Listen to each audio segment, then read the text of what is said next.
Lihat orang sakit itu, banyak orang menyangka kalau dia ngelihat orang sakit dia sedang membahagiakan. Bukan.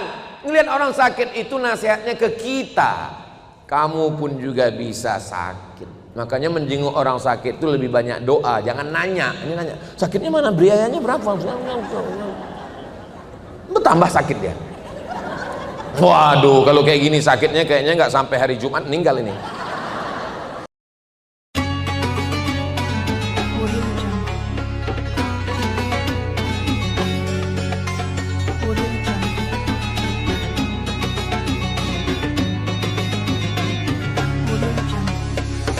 Bagi pekerja berat, kerja tambang, mohon maaf tadi pertanyaannya kuli, pemikul di pelabuhan, pagi dia tetap makan sahur. Tidak boleh dia berniat hari ini saya nggak puasa, nggak boleh. Dia tetap makan sahur. Ketika dia bekerja dia tidak sanggup, dia buka. Dia batalkan puasanya, nanti dia ganti di hari yang lain. Begitu kata ulama, pendapat yang paling kuat yang saya pilih. Nggak boleh kita ini berniat nggak puasa, itu nggak boleh. Tetap dia berniat puasa. Ketika dia tidak kuat, dia minum, dia makan, catat berapa yang tinggal. Ya Allah, saudara-saudaraku, sebetulnya mereka ini imannya kuat, tapi takdir berkata lain. Makanya saya anjurkan bayar zakat itu sebelum Ramadan. Supaya apa? Ada saudara kita yang pekerja berat, supaya mereka bisa berpuasa. Kasih mereka, bapak berapa kebutuhannya sebulan? 3 juta, kasih dia, supaya dia bisa berpuasa dengan keluarganya nanti di luar Ramadan. Tapi kalau tidak bisa juga, maka begitulah caranya, nanti digantinya di luar Ramadan. Itu bagi pekerja berat. Jelas? Wallahu a'lam. Ustaz, pertanyaan kedua. Assalamualaikum Ustaz. Waalaikumsalam. Cara mengganti puasa yang lupa berapa hari batalnya? Bapak mau ganti puasa? Iya Pak Ustadz. Berapa hari tinggal? Enggak ingat. Akil balik umur berapa? Umur 10. Sekarang 40. Berarti 30 tahun enggak puasa. Selama Ramadan biasanya puasa berapa hari? Hari pertama dan hari terakhir. Berarti 1 tahun 28 hari. Berarti kalau 10 tahun 280 hari. Itu kelihatannya aja banyak Pak. Tapi kalau diqadha 1 tahun lunas 90 hari. Senin Kamis, Senin Kamis, Senin Kamis 8 hari. 10 bulan 80 hari. 11 bulan 88 hari. Tambah 2 hari 90 hari setahun. Kalau dilaksanakan, badan sehat, hutang lunas, dan bonus irit belanja. Alah, kayak Ustadz Somad nggak pernah aja tinggal puasa. Saya pernah tinggal puasa. Waktu di Mesir 4 tahun nggak ada tinggal. Waktu di Maroko 2 tahun nggak ada tinggal. Tapi sebelum berangkat dulu waktu sekolah pernah tinggal. Waktu saya puasa datang kawan saya bawa soto Medan. Padahal bulan puasa kan setan sedang dibelenggu. Rupanya setan datang bawa soto Medan. Tapi udah saya ganti. Kita juga pernah silap, pernah salah. Maka yang lalu-lalu kita ganti. Yang nggak tahu cara ngitungnya, hitung terbanyak. Kalau hitungannya ternyata 90, dia ganti 100, yang 10 itu terhitung sebagai amalan puasa sunnah. Misalnya ibu sholat zuhur di sini. Habis sholat zuhur pulang ke rumah. Suaminya baru pulang musafir. Kata suaminya, saya mau sholat mah. Ibu ikut lagi. Sholat yang pertama itu menggugurkan kewajiban. Sholat yang kedua di rumah namanya fadilah, dapat pahala keutamaan sunnah. Begitu juga dengan puasa. Puasa kita yang berlebih itu dihitung sebagai puasa sunnah. Wallahu a'lam. Pertanyaan ketiga Ustaz dari jemaah, bagaimana cara agar kita bisa istiqomah merawat spirit Ramadan juga di luar bulan Ramadan? Cara istiqomah yang pertama berjamaah. Tadi banyak sekali foto-foto dengan ibu-ibu komunitas ini, komunitas Asyifa ulang tahun yang ke-6, komunitas ini banyak sekali. Bagus. Jadi ibu-ibu yang sudah ini pun saya lihat komunitas ini banyak ini. Kelihatan dari warna jilbabnya. Ada yang jilbab pink, ada yang hitam. Yang sudah berjamaah mudah-mudahan istiqomah. Ngaji rutin pekanan sore Jumat, ada ngaji bulanan, ada grup WhatsApp, supaya di setiap bulan itu diajak kawan, kasih tugas. Untuk bulan ini kamu yang bertugas tahajud call, telepon kami ya. Pekan ini kamu yang bertugas, telepon, bro, brother, sister, tahajud, tahajud, tahajud, tahajud. Habis itu dia pun tidur. Jadi dengan berjamaah, jangan sendirian, jangan sendirian. Man syadza syadza finnar, siapa yang sendirian masuk neraka. Maka mesti berjamaah. Syarat yang pertama supaya kita ini bisa istiqomah berjamaah. Saya berjamaah. Kami ada komunitas, ada muzakarah, saling mengingatkan. Kalau saya salah diluruskan. Saya nggak bisa berkata saya, nggak bisa. Kami, iyyaka na'budu wa iyyaka nasta'in. Yang kedua, bagaimana supaya kita istiqomah?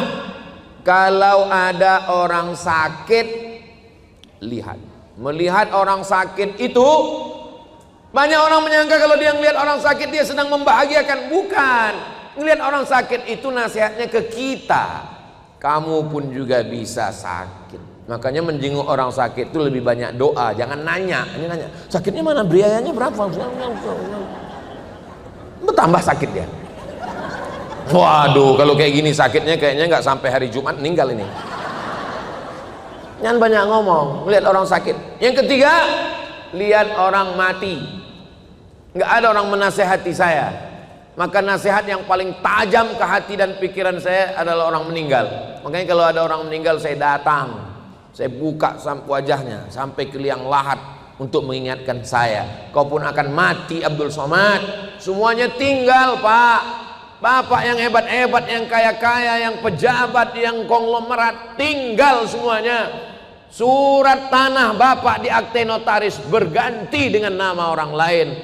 Surat STNK BPKB motor mobil ganti dengan orang lain. Yang paling menyakitkan, tolong tarik nafas kalian.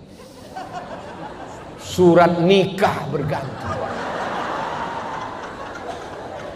Pulang dari sini, kalian lihat surat nikah, nama kalian berganti. Mereka hanya menunggu 4 bulan 10 hari. Setelah itu nama kalian berganti dengan nama Bronis, Brondong Manis. Betul Bu? Betul katanya. Mati kita. Memang kalau kita ngomong sama orang jujur ini menyakitkan. Apalah salahnya waktu kutanya tadi kalian pura-pura enggak dengar. Ataupun kalau penjawab dalam hati aja. Mudah-mudahan kita semuanya istiqomah. Berjamaah, tengok orang sakit, tengok orang mati. Enggak juga masuk ke dalam liang lahat. Insyaallah. Ya muqallibal qulub, wahai engkau yang membolak-balikkan hati, sabbit qulubana, kokohkan hati kami ya Allah. Mudah-mudahan kita semuanya istiqomah. Doakan Ustaz Somad istiqomah. Dan satu ayat berikutnya, bagaimana cara menyikapi seorang tokoh atau pemuka agama yang melakukan pelecehan seksual terhadap jamaahnya, sementara teman-temannya banyak yang menuduhi kasus ini. Laporkan ke polisi, enggak bayar. Kumpulkan bukti, rekaman, apapun buktinya, laporkan ke polisi, jatuhkan hukuman. No viral, no justice. Kalau tidak viral, tidak ada keadilan. Viralkan supaya dijatuhkan hukuman, supaya memberikan efek jera, supaya orang yang menyebarkan agama menjadi baik dan masyarakat menjadi terjaga. Niatkan karena Allah, lillahi Ta'ala. Lapor ke Komisi Perlindungan Anak, Komisi Perlindungan Perempuan, Komisi Perlindungan Suami-suami yang teraniaya. Sudah ada belum? Nanti kita buatkan. Mudah-mudahan Allah menjaga umat ini. La tajtami'u ummati ala dhalalatin. Umatku tidak akan pernah bersatu dalam kesesatan. Makanya ceramah tabligh akbar intinya adalah amar ma'ruf nahi mungkar. Mesti ada nahi mungkar. Jangan diam. Diam melihat kemungkaran. As-sakitu anil haq syaitan akhras. Orang yang diam melihat kemungkaran berarti dia adalah setan bisu. Itu kata Imam Abu Ali Ad-Daqqaq. Jadi jangan diam, berani. Ibu-ibu, kira-kira masalah-masalah begini yang lebih berani ini bapak-bapak atau ibu-ibu? Jadi alhamdulillah kita punya ustadz yang memang garapannya anak muda. Kalau Ustadz Somad, saya ini lintas usia, dari bayi sampai nenek-nenek. Nah, maka anak-anak muda alhamdulillah sekarang komunitas anak muda Masya Allah yang hobi pakai motor hijrah, masuk surga sama motor-motornya sekalian, macam-macam, Vespa hijrah, King Cobra hijrah, Cup 70 hijrah, sepeda ontel hijrah, semua hijrah. Yang perempuan-perempuan, komunitas ini mesti dijaga dengan baik. Nah, berkomunitas, alaikum bil jamaah, hendaklah kamu berjamaah. Anak muda jangan gabungkan ngaji sama orang tua. Saya udah nanya sama anak muda, kenapa kalian nggak mau ngaji ke masjid? Kami ini Pak Ustadz maunya ngaji ini bagaimana meraih cita-cita. Kami mau jadi dokter, kamu mau jadi polisi, kami mau jadi tentara. Pas kami datang pengajian ke masjid, judulnya malam pertama di alam barzakh.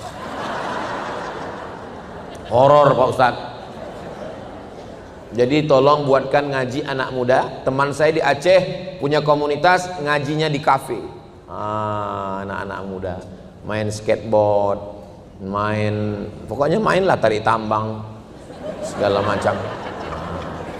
Kalau perlu di masjid yang lapangannya luas depan itu ada lapangan futsal. Jadi anak muda diajak main futsal, olahraga, ngobrol-ngobrol. Anak muda nggak perlu ceramah lama-lama. Ini yang ceramah lama lebih dari 1 jam, ini orang tua semua ini. Anak muda itu ceramahnya paling lama 15 menit. Habis itu langsung dialog interaktif. Temanya misalnya bahaya narkoba. Hadirkan 4 narasumber.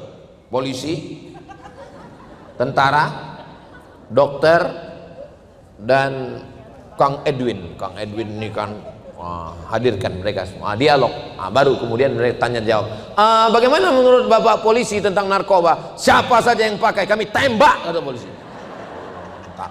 Kemudian tanya apa ini? Bagaimana Bapak TNI? Kami sebagai TNI menjaga kedaulatan negara, jangan sampai ada yang pakai narkoba. Kalau ada yang pakai narkoba, kami tenggelamkan. Habis itu tanya dokter, gimana Bu dokter? Biasanya dokter kan lembut. Kami sebagai dokter, kalau ada yang pakai narkoba itu nanti resikonya ada 3. Pertama sakit, kedua gila, ketiga mati. Habis itu dari Kang Edwin, bagaimana anak muda? Anak muda kita akan ajak lari pagi, olahraga, jogging, sehat. Bagaimana menurut Ustadz Somad? Menurut saya ini pecandu narkoba ini kita sesuai dengan hukum Islam. Kalau enggak kita pancung, kita hukum mati aja. Dialog, interaktif semuanya. Anak muda ini mesti diajak dengan bahasa anak muda. Bilisani qaumi. Jangan bayangkan yang di sekeliling Nabi itu orang-orang tua. Mohon maaf, yang tua jangan tersinggung. Saya sekarang ini tidak melihat ada orang tua di sini. Ini nggak ada orang tua. Ini yang ada ini adalah orang tua yang terjebak di tubuh anak muda. Ini muda semua.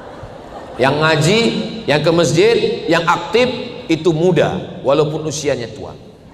Usia itu kan bukan masalah angka, tapi masalah rasa. Begitu cara menghibur hati orang yang hampir tersinggung. Nah, maka anak muda ini kalau kita jaga, kalau mau melihat bagaimana Indonesia 30 tahun ke depan, lihatlah anak muda sekarang. Kalau anak mudanya sekarang LGBT, nauzubillah, kalau anak mudanya sekarang narkoba, sakau, maka 30 tahun lagi Indonesia belum tentu ada, bubar. Apalagi sekarang katanya Indonesia sudah gelap. Mudah-mudahan terang lagi insyaallah. Amin ya rabbal